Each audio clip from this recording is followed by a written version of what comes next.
Harmony miestas – vieta, kur nusikaltimai tampa kasdienybė. Narkotikai, nelegali ginklų prekyba, pinigų plovimas ir gaujų kovos dėl įtakos čia tvyro ore.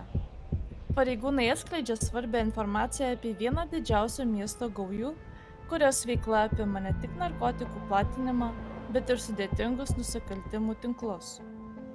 Teisėsauga susiduria su precedento neturinčiais iššūkiais. Gaujų įtaka plinta ne tik gatvėse, bet ir verslo sluoksniuose.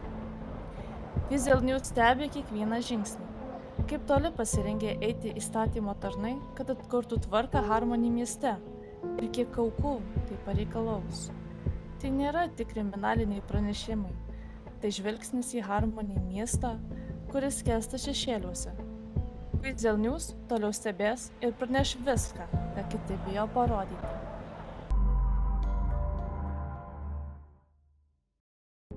Sveiki, šiandien kalbinsime policijos departamento pareigūnę Iglę. Sveiki. Kaip vyksta teisėsaugos operacijos prieš gaujas? Ar dažnai susidurite su jų veikla? Susitarėme pakankamai nemažai, bet žinoma, praeina laiko labai daug, kol susitarėm su advokatais, kol gauname orderius kratoms ir taip toliau. Tai žodžiu, popierizmas užtrunka labai daug. Supratau. Su kokiais didžiausiais sunkumais susidurite, kai kovojate su gaujomis? Manau, vienintelis, kas mums trukdo greičiau panaikinti gaujas, tai yra popierizmas. Šiaip mūsų pareigūnai pakankamai geri, adekvačiai elgiasi ir greitai reaguoja į visus pranešimus. Kaip elgitės su korupcijos galimybė tarp pareigūnų mieste? Korupcija tikrai negalima pas mus. Tai darome karts nuo karto kratas pareigūnam. Bet visgi nesam radę pas nei vieno pareigūno, kad jis būtų korumpuotas. Tai kaip ir su korupcija sutvarkome mieste ir pas pareigūnus viduje. Kaip dažnai gaunate informaciją apie gaujų veiklas iš žmonių? Gal ateina papasakoti kažką? Dėja, už jų nepasitaiko mieste, tai labai gaila, bet jeigu visgi norėsite būti ožys, tai skambinkite 112. Tikrai sureaguosime. Ožys, ne ožys, bet teisybė bus. Ar būna atveju, kai gaujų nariai bendradarbiauja su teisėsauga?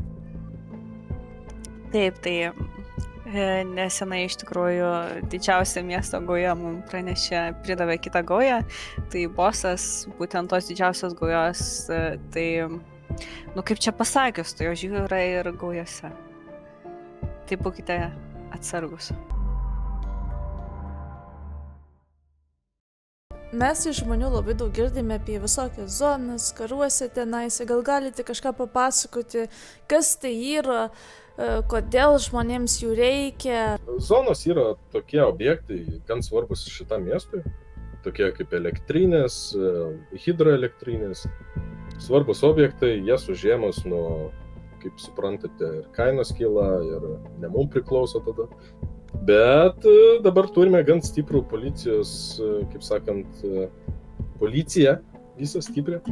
Tai atlaikome, viską laikome po savo sparneliu ir prižiūrime tvarką. Su kokiais iššūkiais susidurėte ginant teritoriją? Dažniausiai būna su ginkluotais užpuolikais, kurie net be perspėjimo jau pradeda šaudyti. Tai tenka dažniausiai juos eliminuoti. Ar daug jų yra? Paskutinėmis mano žiniomis negalime atskleisti tokios informacijos, bet yra. Tikrai yra. Bet jūs visi susitvarkot, kiek jūsų yra, taip? Tikrai taip. Supratau. Ir dar tikrai policijos gretos dar tik pradėjo augti, jos net nemažės. Kuo toliau, to daugiau mūsų bus. Ir kuo toliau, to daugiau mūsų bus. Ir susitvarkysim dar lengviau. Šiandien mes pagaminsime barščius, taip pat jau yra keptuvėje įdėtas kiaušinis, kiaušininis tai bus angliškai kiaušinis su barščiais, truputėlį mano patobulintas maistas. Taipgi barščiams mums reikės bulvių, konservuotų būro galima silpnai rūgščių, tada reikės svogūnų, tada reikės morkyčių, reikės truputėlį prieskonių, galit savo nuožiūrą ir aišku puodų bei dujinės. Taigi, pirmą susipjaustame bulves. Taip, mano bulvės yra jau supjaustytos ir nuluptos. Beliko tik tais morkos ir svogūnai. Taigi, susipjaustam paprastais kubeliais, tada pasiėmam morkas. Morką, va, žiūrėkit, darau per pusę, supjaustom ir irgi kubeliais, va. Ir pasiėmam svogūnus. Jeigu jūs labai esat jautrus svogūnų pjaustymui, svogūnų kvapui kokiam, tai užsidėkit akinius. Labai gerai sugeria. Vanduo jau verda, nepamirškit prieš pjaustymą vandenį užsivirti, taip verda, gerai, dedam visas bulves. Viską, morkas, svogūnus, bulves. Suberiam iš maišom. Atsisukam sloiniką, jeigu nemokat, tai žodžiu, prašykit vyrą, jeigu ne, tai nežinau. Į sieną dėkit tą stiklainį. Ir paskui, kas liks, ten susirinksit. Gerai, pilam baršius. Viskas. 15 minučių. Biškai dar va paveriam. Pamaišam, pamakaluojam. Kliuku. Taip, gerai. Pasiemam šaukštą. Ir pasiemam. Ir ragaujam.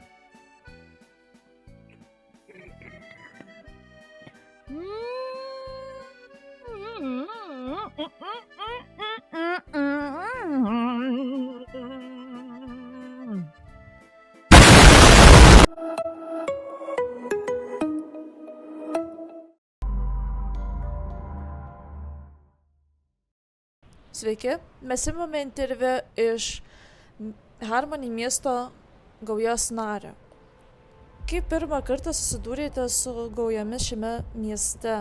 Kas pastumėjo jūs prisijungti?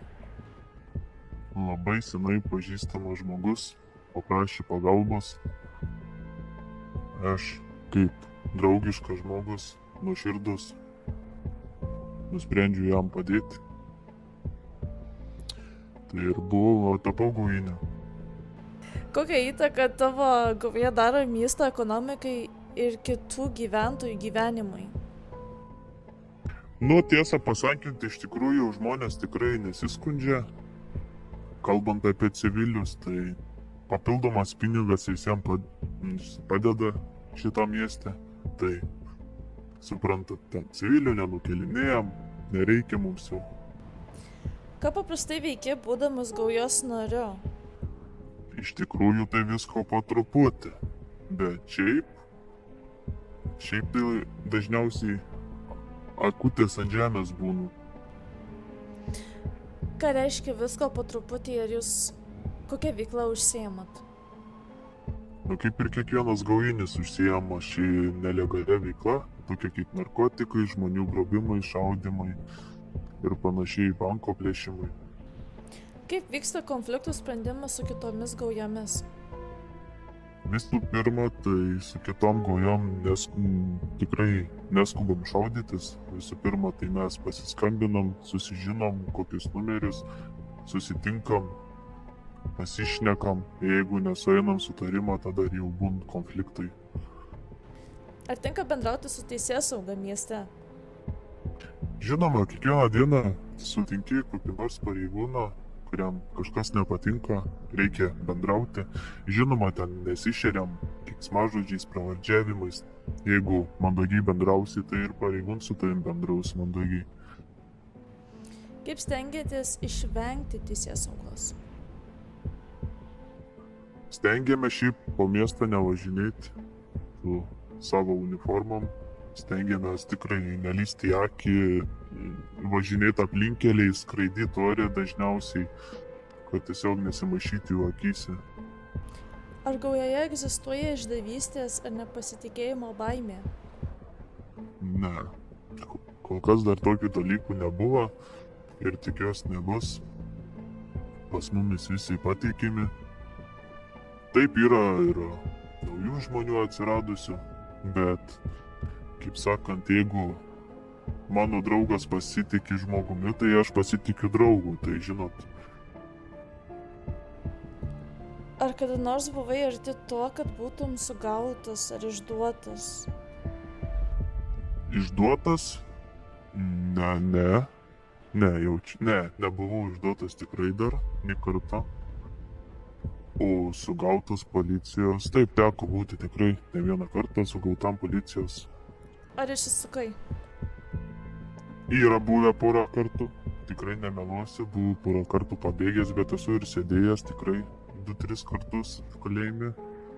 Ir baudų nemažų esu gavęs 100 000 išrašyta. Kokie dalykai tau labiausiai patinka būnant gaujoje ir kokie nepatinka? Labiausiai tai man, kas gaujoje yra, tai patikimums, ramybė ir pasitikėjimas viens kitu. Pas mumis tiesiog šiaip faini žmonės, kaip sakant, nesišeria pravardžiavimais. Ten žinoma draugiškai, jo, bet taip tai ne rimtos situacijos, visą laiką išlieka rimtom situacijom. O kas nepatink būnant gaujiniu, tai visą laiką mentai prisikabins. Visą laiką. Tu turi žiūrėti, kokią mašiną vairuoji, kur važiuoji. Supratau. Ar laikote save viena didžiausių gaujų? O gal ir didžiausia esate geriausia šiame mieste? Nesakysiu. Mes ėmėme interviu iš policijos pareigūno ir jisai teigė, kad didžiausia miesto gauja pareigūnams įdavė kitą gaują. Ar tai galit būti jūs? Ir kas pastumė link to? Žinokit, tikrai aš pirmą kartą girdžiu šitokią nesąmonę. Nežinau, nei mes kažką įdavėm, nei kažkas kitas, kad būtų davęs kitą gaują, žinokit. Nesu girdėjęs, čia dabar man pasakėt kaip naujieną iš tikrųjų. Tikrai netiesa čia šitas dalykas. Kai jeigu tokie dalykai dėtųsi, mes iš karto, man atrodo, sužinotume vis tiek. Ką galite pasakyti apie tokį pareigūnų galimai sumeluotą informaciją? Pareigūnai yra pareigūnai, jie viską padarys, kad atsuktų civilius prieš gaujinius, nes visi galvoja, kad gaujiniai yra blogi žmonės, nors iš tikrųjų tai nėra tiesa. Jeigu tu esi mandagus, tu esi pagarbus, tu pagarbiai bendrauji su mumis, tai ir mes atsiskaitom tuo pačiu su civiliais, mes būnam irgi pagarbus ir bendraujam pagarbiai ir atsiskaitom pinigais už narkotikus irgi, taip pat neapgaudinėdami, nei kartų nebuvom apgavę, tai nežinau, čia tik tai policija nori sustabdyti, aš suprantu pilnai ir iš policijos pusės, jie nori sustabdyti narkotikų šiame mieste, tai toliau dėl to jie bando atsukti civilius prieš gaujinius. Pareigūnai.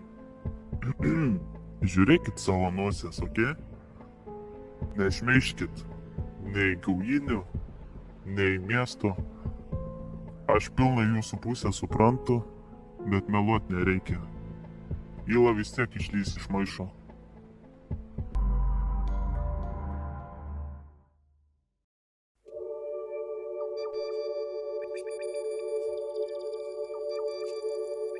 Tu sakei, nori būti tik tai su manim.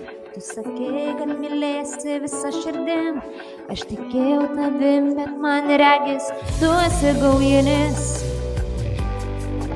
Nematau aš tavęs dieną nei naktim, nuoširdžiom ir liūdnom akim. Žiūriu aš į tave ir man regis, tu esi gaujinis. Kaipgi taip galima savo gyvenimą leisti kažkam pasiimt? Kaipgi galima šitiek laiko man vien gyventi tavim? Aš tarsi paukštis, kuriam reikia aukščio, kuriam reikia giedro dangaus, o nelaukti vilties, jei išties ji tik dar kartą apgaus. Tu sakei, nori būti su manim. Tu sakei, kad mylėsi visą širdim. Aš tikėjau tavim, bet man regis, tu esi gaujinis. Nematau aš tavęs dieną nei naktim, nuoširdžiom ir liūdnom akim. Žiūriu aš į tave ir man regis, tu esi gaujinis. Kur tavo pažadai, mano neklaužada, šitiek gyvent laukime. Aš pavargau, nebenoriu daugiau net matyti tavęs. Tu sakei, nori būti su manim. Tu sakei, kad mylėsi visą širdim, aš tikėjau tavim, bet man regis, tu esi gaujinis. Nematau aš tavęs dieną nei naktim, nuoširdžiom ir liūdnom akim. Žiūriu aš į tave ir man regis, tu esi gaujinis. Bet dabar aš laisva, aš jaučiu, tu melavai man iš pat pradžių. Tu, kaip tu galėjai išduoti, tave aš mylėjau. Gaujinis, gaujinis, gaujinis, gaujinis, gaujinis, gaujinis, tu esi gaujinis. Tu sakei, nori būti tai su manim, tu sakei, kad mylėsi visą širdim, aš tikėjau tavim, bet man regis, tu esi gaujinis. Nematau aš tavęs dieną nei naktim, nuoširdžiom ir liūdnom akim. Žiūriu aš į tave ir man regis, tu esi gaujinis. Esi gaujinis. Gaujinis, gaujinis, gaujinis, gaujinis, tu esi gaujinis.